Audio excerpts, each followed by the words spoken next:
Good morning. We're here with Sister Mary Belair, and we're talking about Franciscan values. We try to live Franciscan values each day. And Sister Mary, can you tell me of an experience you've had which reflects one of the Franciscan values? Good morning. Yes, I've had many over my 65 years of teaching and being with the Franciscan family.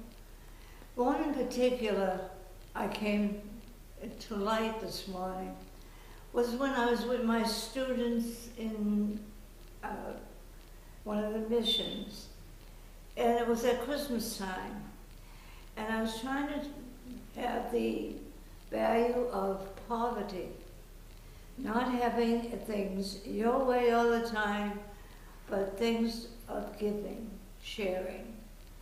And so that it came to me, we had the migrants with us. They were in camp.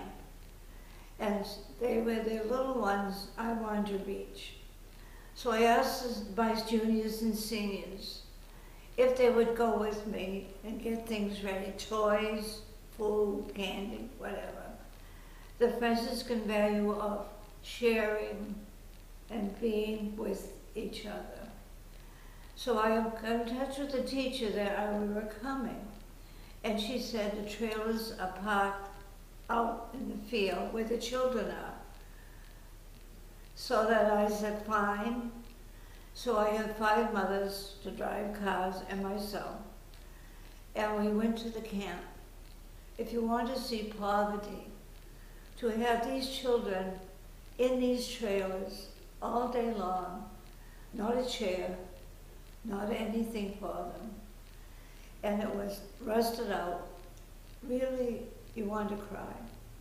So my students went in, and I divided them up, and we went into one trailer, and I went with a group. And I sat on the floor, which I just nonchalantly sat with them. And one of my big juniors said to me, "Sister, I'll play the guitar like you asked me to, but I can't touch the children. I just can't do it." I said, fine. So I said, we have the 2 to 6-year-olds. So we went in, and the children didn't know what to do with us. So they sat up against the wall. And I said, we come to share and to love and be with you today. Well, that changed them. The little ones, before I know it, I've got one in my lap, and I'm hugging her.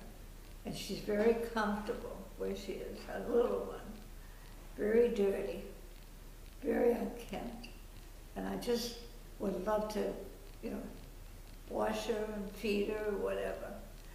So anyway, the children scattered among them, and we had a wonderful day. We had the candy, they had drinks. So one little one came over to me and says, I got a dolly. I said, I know it, sweetheart. Is it all mine? I said, that's right. I don't have to give it to my sister. I said, no. She has one also. She says, this is the first time in all my life, 3 years old. So I said, it's quite all right, sweetie. So she said, are you coming back tomorrow? I said, no. We just brought the message that Jesus loves you, and that we want you to know we love you. And she said, you know what? I said, no. He said, I love you too. So anyway, the day went on. I don't want to drag this out, but the day went on, and the children had a marvelous time. And we ate the crackers and peanut butter with them, because we didn't bring I told them not to bring sandwiches or anything. And all of a sudden, I looked out, and Dan has been playing the guitar. But all of a sudden, he's the one that's saying, I can't touch him. He now has a little boy in his arms. So I didn't say anything. And so Raphael, I can never forget the name, he said, you know what? He said, you are real big.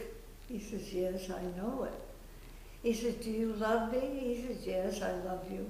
And I'm getting creepy because I said, now Jesus, stay with us. The Spirit is moving, and we're all Franciscans, and we're showing the vow of poverty and we're sharing our poverty with them.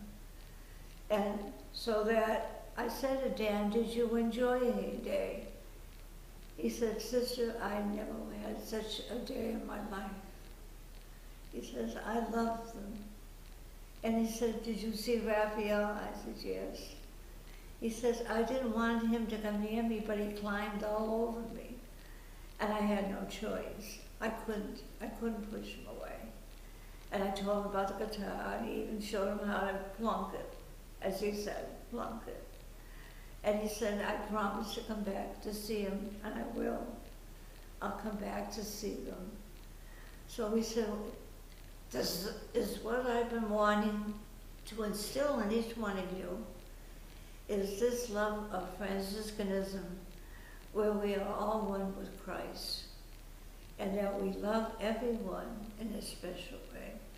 And if we have more than our neighbor, then we should think of it as sharing. We're going to share whatever we have with them, and it'll make our Christmas brighter and happier. So the kids went back, and they're all singing in the cars, and I said to them when they got back, I said, well, what did you think of your day? And they said, Sister, it was the best time of our life. Are we going to do this again? I said, I have a question to ask. My room is big enough that I can have a Santa workshop, because we just did a rough collecting. I said, we can start now collecting toys for next year and reach out to not only the migrants, but there are families here and around the area that need help. And I said, would you like to do that? And they said, very, very much. So that gave the blossom of what they call Sister Mary's Santa Workshop. I took the doll clothes and things in the dolls home, and I washed them and I dressed them. Fathers and children, the students, they got together and they were painting the wagons, whatever we received. But it became such a wonderful, wonderful time. And all the years I spent at this particular mission, which were 10 years, it were happy years.